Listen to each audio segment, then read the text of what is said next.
Hai Style Lovers, ketemu lagi di YouTube Stylo Indonesia. Bareng aku Lara Stylo, hari ini aku bakal bawain Stylo Stories, di mana aku akan membawakan fakta tentang fashion dan beauty yang belum kamu dengar sebelumnya.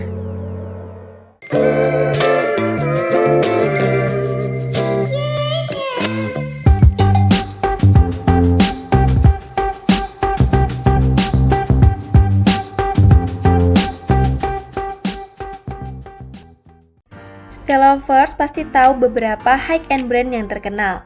Bahkan, mungkin kalian ada yang mengkoleksi barang-barang dari high-end brand fashion dunia. Modelnya yang elegan dengan kesan mewah, memang membuat kita jatuh hati. Untuk kualitas, high-end brand sudah pasti eksklusif, tidak perlu diragukan lagi.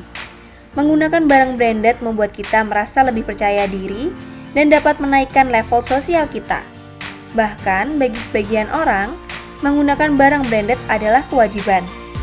Nah, kali ini, Laras bakal bahas sejarah beberapa brand fashion dunia. Yuk intip ada brand apa aja? Siapa yang tidak tahu brand Chanel? Brand fashion ini didirikan oleh Gabrielle Bernbeur Chanel. Wanita asal Prancis ini menghabiskan masa kecilnya di panti asuhan. Pada usia ke-18-nya, ia memutuskan untuk putus sekolah. Ia sempat menjadi penyanyi setelah ia memutuskan untuk putus sekolah. Kemudian ia menjadi tukang jahit yang perlahan dapat merancang busananya sendiri. Nama Coco Chanel mulai melejit pada tahun 1910 karena topi rancangannya yang menjadi tren selama setengah abad. Di tahun yang sama, Coco Chanel membuka butik pertamanya di Deauville, Prancis. Pada tahun 1920, Coco Chanel mengeluarkan koleksi blazer dan rok berbahan tweed yang berhasil menggebrak pasar fashion. Pada abad 20, nama Coco Chanel menjadi desainer yang paling berpengaruh. Hingga saat ini, brand Chanel terus menjadi brand yang digemari banyak orang. Desainnya yang simpel dan mewah, jelas menjadi image dari brand Chanel sendiri. Brand Gucci pasti sudah sangat familiar di telinga kalian kan, Style Lovers? Brand Gucci ini didirikan oleh Guccio Gucci. Pria kelahiran Florence, Italia pada tahun 1881 itu pernah bekerja menjadi penjaga lift di Savoy Hotel London. Tamu hotel di mana ia bekerja berasal dari para bangsawan dan pengusaha kaya raya. Gucci kerap mengamati barang-barang mewah yang dibawa oleh tamunya, mulai dari tas kulit, sepatu kulit, hingga aksesoris mewah yang mereka kenakan. Hingga akhirnya, Gucci berhenti bekerja dan kembali ke Florence. Ia memulai karirnya sebagai pengrajin sedel. Permintaan sedel buatan Gucci pun sangat banyak.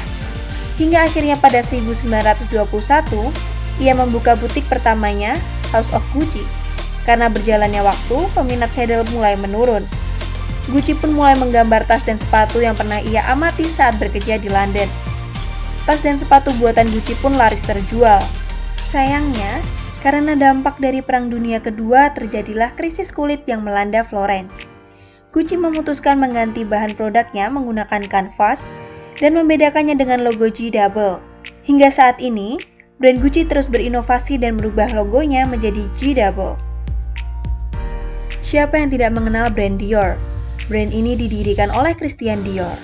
Pria kelahiran 21 Januari 1905 ini berasal dari keluarga kaya di Prancis.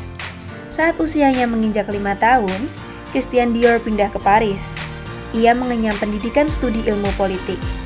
Namun pada tahun 1928, orang tuanya setuju untuk membiayai dana pembukaan galeri seni Christian Dior. Pamerannya bisa dibilang sukses memajang karya seni terkenal. Salah satunya adalah karya Pablo Picasso. Namun, 3 tahun kemudian perekonomian keluarganya menurun. Untuk menyambung hidup, Christian Dior menjual sketsa busana miliknya. Ia juga sempat menjadi asisten perancang Robert Piguet. Pada tahun 1940 hingga 1945, ia bekerja bersama Lucien Lelong. Ia merancang baju untuk istri perwira Nazi. Pada tahun 1946, ia bekerja bersama Marcel Boussac, pemilik brand Philippe de Gaston. Melihat kemampuan Christian Dior, Marcel Boussac membantu mendirikan The House of Dior. Pada tahun 1947, Christian Dior menggebrak pasar fashion dengan koleksinya New Look dan juga parfum buatannya yang dinamakan Miss Dior. Parfum itu ia keluarkan sebagai tribut untuk saudara kandungnya, Christina Dior. Setelah kematiannya, posisinya digantikan oleh asistennya bernama YSL. Hingga saat ini, ciri khas dan image brand Dior tidak berubah dan terus berinovasi.